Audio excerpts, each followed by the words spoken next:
दो जयकारे मेरे साथ बोलो।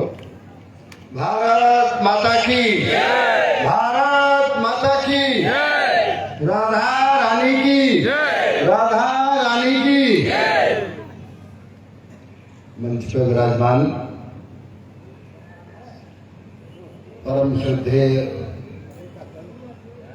महाराज जी, चंद्रशेखर महाराज, आदरणीय त्यागी जी, भीमा प्रमुख जी, भाई नारायण सिंह जी, हमारे भारतीय जनता पार्टी के मंडल अध्यक्ष भाई रणवीर सिंह जी, पीतम प्रधान जी, अग्रवाल सभा के रामलीला कमेटी के मथुरा शहर के अध्यक्ष आदरणीय जयंती प्रसाद अग्रवाल जी, मोदी चाचा जी, नरदेव, श्रद्धा और सम्मान के योग्य उपस्थित पूजनीय विप्रजन, स्थानीय और बाहर से आए हुए समस्त भाई और बहनों, मीडिया के बंधुवर्ग, आज परम सौभाग्य का दिन है। हम एक ऐसी जगह, त्यागी जी ने मुझे आज मौका दिया कि जहां मैंने आप लोगों के एक साथ एक स्थान पर हजारों की तादाद में दर्शन करने का मौका मिला।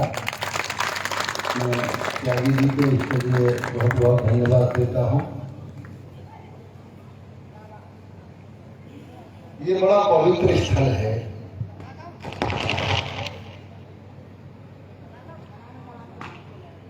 सौभाग्य है इस इलाके का, जहां राधा रानी की जन्मस्थली हो, जहां भगवान कृष्ण की नंदगांव लीला स्थली हो, जहां भारतवर्ष में प्रसिद्ध कोकिलाबेन शनिधाम हो,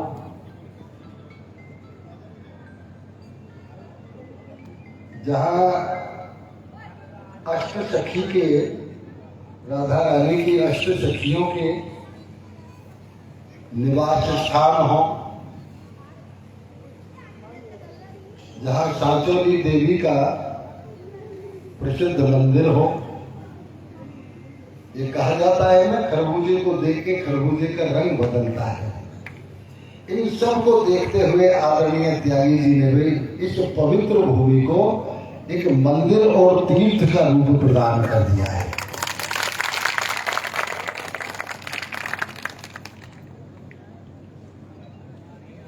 निसंदेह कभी कभी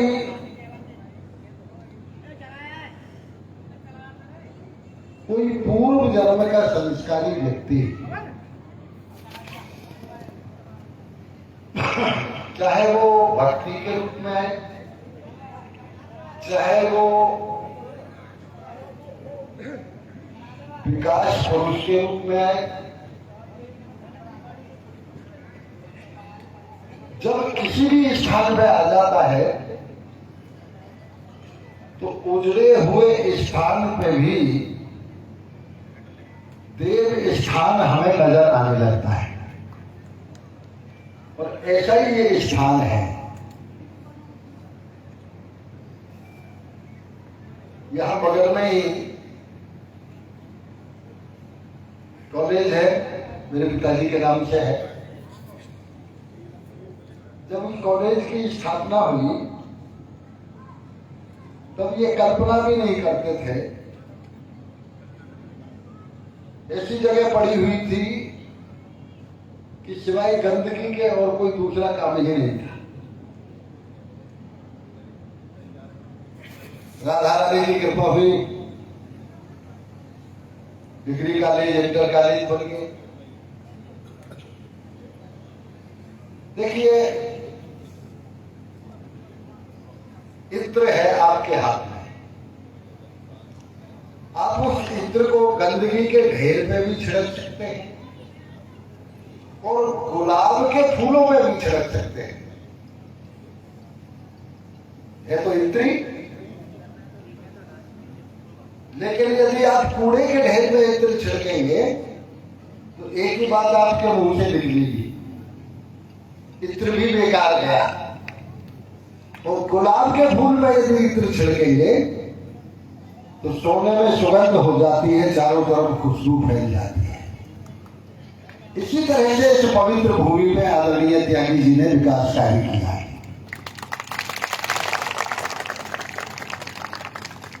ये तो पवित्र भूमि है। इस इलाके में अश्वत्थामा जी की झाड़ी है। हम इतने बड़े हो गए, हमने आज तक उन महात्माओं के दर्शन नहीं किए जो उस झाड़ी में 50 वर्षों से तपस्या कर रहे हैं। ये तो ऐसी भूमि है। हमारे श्री जी के पहाड़ में ऐसे संत तपस्या कर रहे हैं जिनके आज तक हम दर्शन ही नहीं कर पाए। ये तो तपोभूमि है। और स्वाभाविक रूप से जिस व्यक्ति को यहां रहने का, यहां दर्शन करने का, यहां सत्संग करने का अवसर मिल जाए, मैं इतना ही कह सकता हूं, उसके पूर्व जन्म के संस्कार ही होते हैं।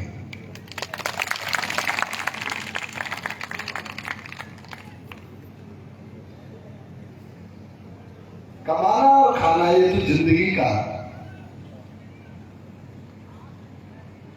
एक रूटीन कार्य है। मकान बनाना भी रूटीन कार्य है। लेकिन यदि किसी जगह पे हमारा पूर्व जन्म का पुण्य, अब देखिए बहुत से लोग तो पूर्व जन्म और दोबारा जन्म, पुनर्जन्म को मानते ही नहीं। तो ये कहते हैं कि एक बार कब्र में जाने के बाद नमक छिड़क दिया जाता है ऊपर से तो पुनर्जन्म होता ही नहीं है। और जो इस बात को नहीं मानते हैं उनकी बुद्धि पर तरस आता है कि दुनिया का सबसे बड़ा ग्रंथ महाभारत, जिसमें भीष्म पितामह ने भगवान कृष्ण से ये कहा कि मुझे 99 जन्मों की तो याद है, 100वें जन्म की याद नहीं है। लेकिन अब उन्हें महाभारत पढ़ने का मौका कहां से मिले, उन्हें महाभारत सुनने का मौका कहां से मिले। पुनर्जन्म के संस्कार जब उदय होते हैं तब किसी भी व्यक्ति का संग, किसी भी स्थान पर रहने का मौका तब मिलता है। किसी पवित्र स्थान पर रहने का मौका, किसी पवित्र संत का संग रहने का मौका, किसी भले आदमी का। देखिए, एक बात हमेशा याद रखना, बस को संग चाहत कुशल जिए रही अफसोस, महिमा घटी समुद्र की रावण बसो पड़ोस। हम और आप क्या है? समुद्र जैसे की महिमा घट गई तो रावण पड़ोस में था। कुसंग व्यक्ति को गलत रास्ते पे ले जाता है, ऐसे गलत रास्ते पे ले जाता है कि जहां उसका सर्वनाश होने के अलावा कोई दूसरा रास्ता नहीं होता। संस्कृत में भी कहा है, जाड्यम धियो हरित सिंचतवाद सत्यम मानो निर्ति दिशम पापम्पा करोति चेतः प्रचारयत दीक्षित तनोति कीर्तम सत्संगति कथम के न करोति पुरुषा। सत्संगी क्या नहीं करता है? सत्संग सब कुछ सत्संग करता है। भले आदमियों के साथ रहने से हमेशा जीवन के अच्छे रास्ते मिलते हैं।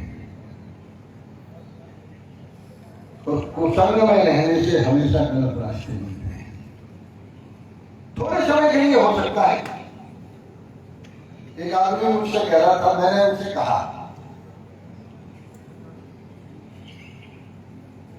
मैं बैठा था तो मैं थोड़ा घूम के बैठा, मैंने वो बोला मुझसे सीधे बैठ जाओ। मैंने कहा मैं दक्षिण की तरफ मुख करके कम बैठता हूँ।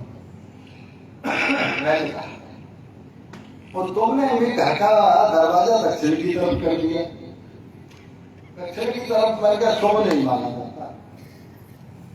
तो उसने बड़े मुझे तपाक से जवाब दिया कि देखिए भला आदमी को देखिए, उसके घर का मुंह दक्षिण की तरफ है और उसे कितना शुभ है, कितना जब वो पैदा हुआ जब क्या था आज क्या है।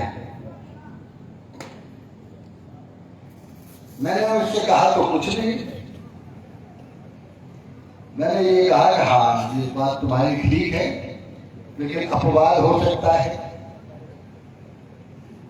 हो सकता है उसने भी किसी जन्म में कुछ अच्छे कर्म किए होंगे।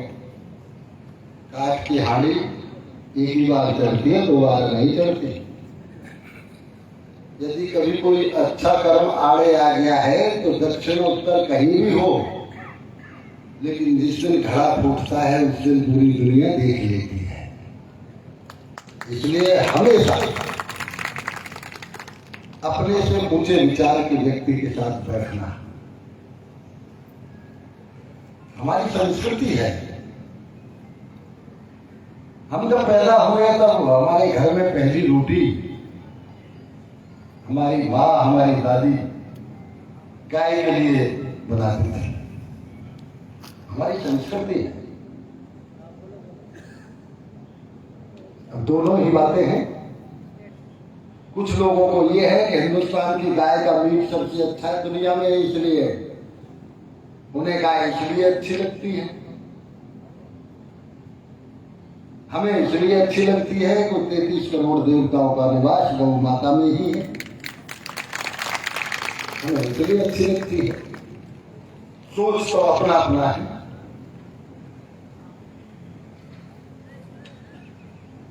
अपने विचार से ऊंचे विचार के पास बैठना। जिंदगी में भगवान कृष्ण ने गीता में भी कहा और वैसे भी कहा है, हमें किसी के बारे में जो तो को काटा हो गए ताए वो तू भूल, तेरे भूल के भूल हैं बाकी हैं त्रिशूल। कभी कभी मेरे साथी भी कहने लगते हैं, जो खिलाफत वाले मंत्री जी तो उनके ऊपर भी दयावान रहते हैं। मैं काय का दयावान हूं। एक बात हमेशा जिंदगी में याद रखिए, फलदार वृक्ष की डालियां नमती हैं, जिसमें फल नहीं आता उसकी डाली कभी नहीं झुकती है। उस ईश्वर ने हमको जन्म दिया है, उसका लाख लाख शुक्रिया है। इससे बड़ा उसका उपकार हमारे ऊपर क्या होगा। और इससे बड़ा उपकार क्या होगा कि हम कहीं पैदा हुए, कहीं बड़े हुए और फिर हमें यदि किसी पवित्र स्थल की ओर रहने का मौका ईश्वर दे दे तो उससे बड़ा उपकार राधा रानी का और क्या हो सकता है। आप सबको इसके लिए मौका मिला है। आदरणीय त्यागी जी ने आज ये जो प्रोग्राम किया, इसके लिए तो मैं उन्हें बहुत बहुत धन्यवाद और बधाई देता हूँ। भाई हैं हमारे, छोटे भाई हैं। ये भी कहता हूँ कि जो भी आपने ये विकास किया है, इस विकास में जहां कहीं भी, मैं ये तो नहीं कहता हूं कि मैं इसका पूरा विकास कर सकता हूं, ये भी नहीं कहता हूं मैं एक